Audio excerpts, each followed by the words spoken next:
mas ontem tivemos 3 informações gigantescas. Primeiro, Júlio Casares renunciou antes da Assembleia dos Sócios. O texto que fez Júlio Casares é um negócio realmente... Esse cara, ele deve estar com algum distúrbio, alguma coisa, não tem explicação. O texto dele é um negócio surreal, mas tá bom. Cara, não vamos comentar aí o texto do Casares, né? Se bobear, não foi nem ele que fez. Enfim, tá aí o texto que fez o Júlio Casares, então, que você pode ver no Instagram dele. Ele renunciou, então, já não é mais presidente do São Paulo, agora sim, de forma definitiva, a RIMACIS assume. E já chegando o Macis, hein? Porque ele já chegou com 2 decisões bombásticas aí em suas diretorias, né? Tirou o Antônio Donizete Gonçalves, o Dedé do Social, né? Então agora não é mais diretor do Social, e ele fez um movimento que eu particularmente esperava que fosse demorar bastante, assim, porque ele é um cara que ele tem muita força política no São Paulo, que é o Márcio Carlomagno. Tirou o Márcio Carlomagno, cara. O Márcio Carlomagno não é mais o CEO do São Paulo Futebol Clube, o superintendente geral do São Paulo Futebol Clube, fez uma limpeza ali de 2 nomes que são nomes importantes para o jogo político, né, da era Casares, e nomes importantes ali de cargos importantes, né? O Márcio Carlomagno era o chefe dos chefes, como falou o Casares, né? E ele limpou o chefe dos chefes. Eu confesso que foi algo surpreendente até a decisão dele. Para mim, começa com o pé direito, porque precisava de fato ter essas mudanças. Era muito importante que ele tivesse essa coragem de mudar. Falta muita gente ainda, mas aí, obviamente, ele não vai, né? E em 4 dias, pô, vamos ter calma também. Em 4 dias, ele tirou 2 dos cabeças, né? Ele não pode demitir 10 pessoas em 4 dias. E setores importantes, né, Gabriel? Em setores, assim, essenciais, cara. O cara do social ali é muito importante para o jogo político, é quem dá base para o jogo político, e o Márcio Carlomagno era o CEO, né? Então era um cargo muito importante também. O CEO é um termo inventado pelo Casares, né? O clube associativo não tem CEO, mas enfim, inventado aí esse cargo, ele era um importante ali para o dia a dia do São Paulo, foi tirado, né? É importante, eu falo de assim, funções, não que ele era um cara que tinha talvez uma importância, um impacto positivo, né? Saiu os 2. Falta mais gente, mas é um movimento interessante do Macis. E assim, mostra também que isso que a gente estava falando aqui, que a gente estava cobrando também, né, Renan, na última live. Pô, o Macis, ele tem 80 anos de idade. Ele já é um empresário bem sucedido. Ele é bom, assim, bem financeiramente, tem a vida estabelecida. Ele não tem a família dentro do clube querendo algo na política. Tem a filha dele que está ali num cargo na base feminina, mas ela não quer cargo na parte política do São Paulo. Então, assim, ele tem 2 caminhos. Ou ele político faz o que todo mundo faz no São Paulo e ganha ali uma perpetuação, ganha um tapinha nas costas, pô, obrigado. Ou ele compra uma briga interna e sai de bem com a torcida.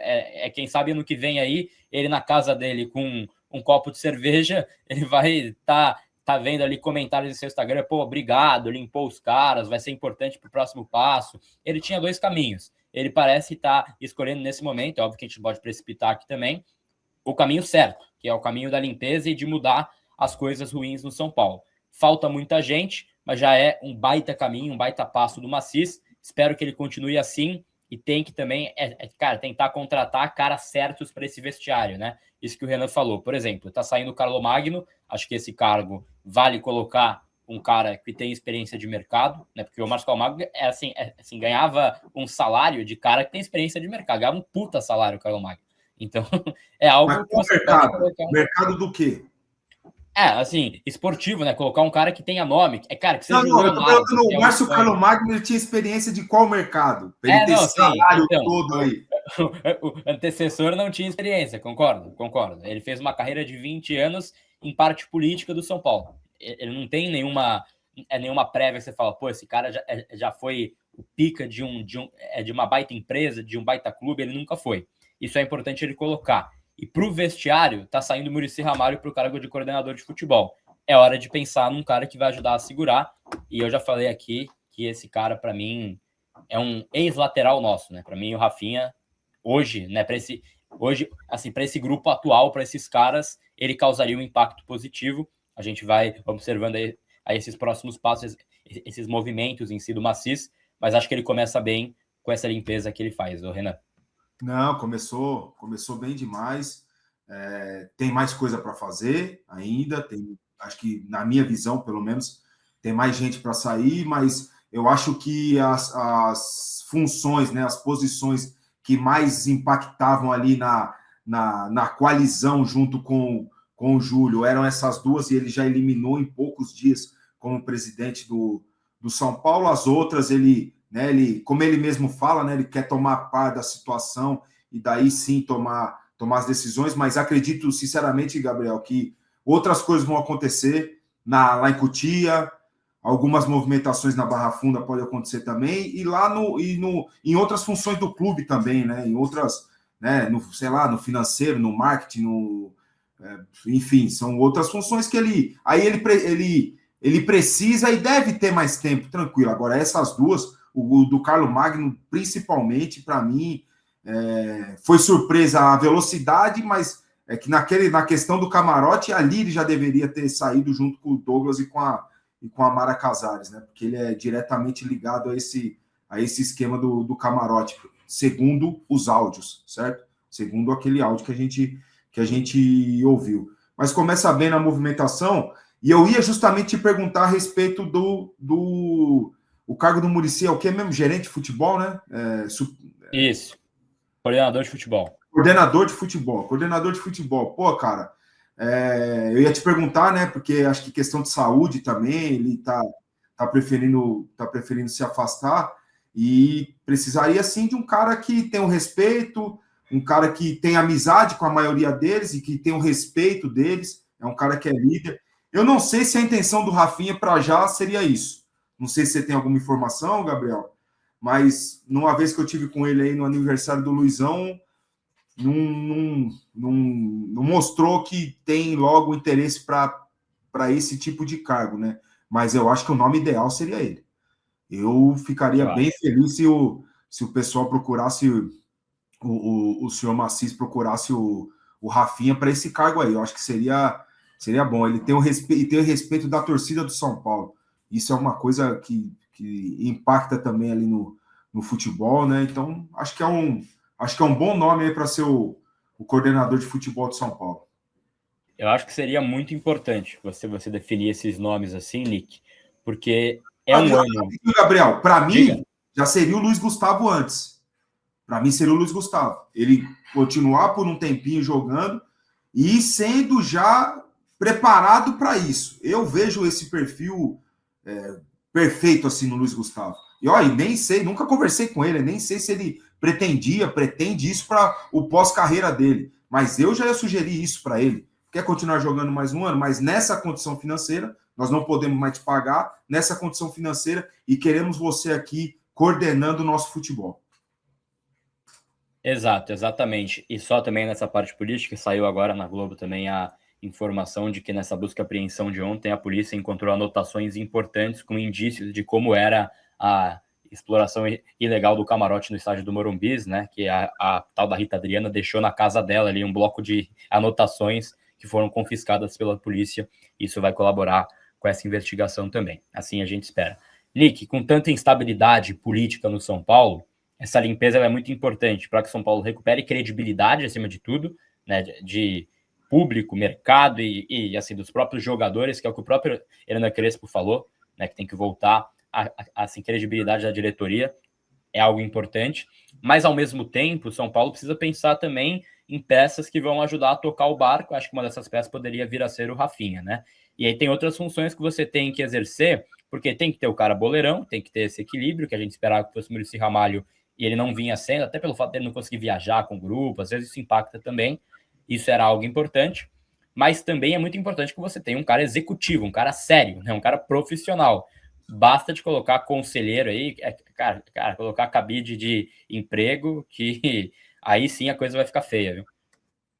Concordo com você, cara. Eu acho que assim, o Massis acabou de assumir. Eu acho que num primeiro momento, talvez ele estava com uma certa cautela, porque ainda iria acontecer a Assembleia dos Sócios. Então, assim, eu vou sair mandando toda essa base de apoio embora, e aí de repente eles conseguem mobilizar nessa Assembleia que os sócios votem milagrosamente a favor do Casares, e aí volta tudo. Eu acho que num primeiro momento ele estava meio cauteloso em relação a isso. Quando ele soube ali que o Casares já ia renunciar e que ia sair, teve a operação de busca e apreensão com o promotor responsável pelo caso dizendo expressamente que o Morumbi se transformou numa gigantesca máquina de caça-níqueis. Cara, isso é uma frase que vai ficar para sempre gravada na história do São Paulo.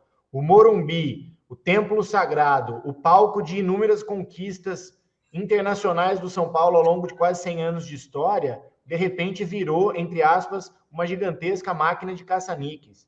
Então, é isso, torcedor do São Paulo, que essa gestão fez com você, com a gente, né? O Morumbi que a gente tem sempre que entra lá, dá um arrepio, dá uma alegria, dá uma emoção, esse lugar se transformou numa gigantesca máquina de caça-níqueis. Então, acho que o Massis, na hora que ele percebeu que essa operação foi deflagrada e que o Casares ia renunciar, provavelmente até como consequência disso, ele falou, bom, então agora não tem mais por que eu esperar para começar a faxina, porque já não é mais reversível a situação do Casares, ele já saiu de vez, e aí, portanto, toda essa tropa que ele carregava, que tinha o apoio dele ali, tem que sair junto. Eu acho, cara, que, de fato, o Massis ele tem que dividir essa limpeza, vamos chamar assim, em dois momentos, em dois sentidos paralelos. Primeiro, e mais urgente, é dar um jeito de blindar o departamento de futebol de tudo que ele vai fazer de mudança política dentro do clube. Como que ele faz isso? É colocando alguém como diretor, como profissional, como coordenador, o gerente, o nome pouco importa. Então, colocando alguém que tenha estofo, experiência, capacidade de dar para o Rui Costa um mínimo de respaldo ali dentro, para as contratações, para o mercado, para ajudar o São Paulo a se preocupar com os detalhes que permeiam ali o mundo do futebol, porque o São Paulo sempre tem a pior arbitragem, o São Paulo sempre tem a pior tabela, o São Paulo sempre tem o pior intervalo entre os jogos, o São Paulo sempre tem os erros de arbitragem mais escandalosos do futebol brasileiro e ninguém faz nada. Então precisa entrar um cara ali com tamanho, com experiência, com competência, que não vai ser um diretor como era o Belmonte, por exemplo, que não vai ser um cara qualquer. Um cara realmente que tenha esse peso, para poder, pode ser o Rafinha e mais alguém, pode ser até um conselheiro, mas que já tem essa bagagem, não vou aqui sugerir nomes, porque, enfim, não tenho esse conhecimento, mas isso de uma forma que blinde, de fato, o futebol e o elenco de toda essa instabilidade política que ainda vai acontecer dentro de São Paulo. Então, para mim, esse é o principal ponto. Colocar alguém ali, trazer o Rafinha, trazer o Luiz Gustavo, trazer o Leonardo, trazer o, sei lá quem, uma espécie de Marcelo Paz aí que o Corinthians fez, um cara com essa experiência, para ajudar o Rui Costa, para blindar o elenco e para realmente se preocupar exclusivamente com o futebol do São Paulo. Em paralelo, aí sim fazer essa limpeza do ponto de vista institucional e político dentro do São Paulo. De fato, já saíram ali dois nomes, duas figuras bem impactantes, como o Dedé e o Carlomagno, mas, cara, é muito mais coisa para limpar, né? Esses esquemas todos só foram possíveis dentro do São Paulo porque, com certeza, eles tinham muitas pessoas ali, no mínimo, na melhor das hipóteses, fazendo ali vista grossa. Então, se houve 11 milhões de reais sacados dos cofres do clube, é porque o departamento financeiro, de alguma forma, carimbou isso daí. Não porque eles têm responsabilidade de fazer algo ilícito, mas os caras ali estavam dançando conforme a música que o Casares e a turma dele impunham. O departamento jurídico, por exemplo, tem um advogado que apareceu no Fantástico, que aí, sinceramente, eu não sei se ele é o advogado interno do São Paulo ou se ele é um terceiro contratado pelo clube, mas num primeiro momento na matéria do Fantástico, ele diz o quê? Não, a gente já está levantando, fazendo uma auditoria para comprovar que os 11 milhões que foram tirados do cofre do São Paulo estava tudo legal. O São Paulo não foi prejudicado. E era o mesmo advogado que lá atrás, quando teve o escândalo do Aidar, também se posicionou perante a Justiça, perante o Ministério Público, dizendo que o São Paulo não tinha sofrido nenhum prejuízo daquelas pessoas na época e pessoas que também voltaram agora com a gestão do Casares. Então, esses caras têm que sair de lá. Se até agora eles estavam com um discurso de que não teve nada errado, que o São Paulo não é vítima, como é que o São Paulo não é vítima? Entende?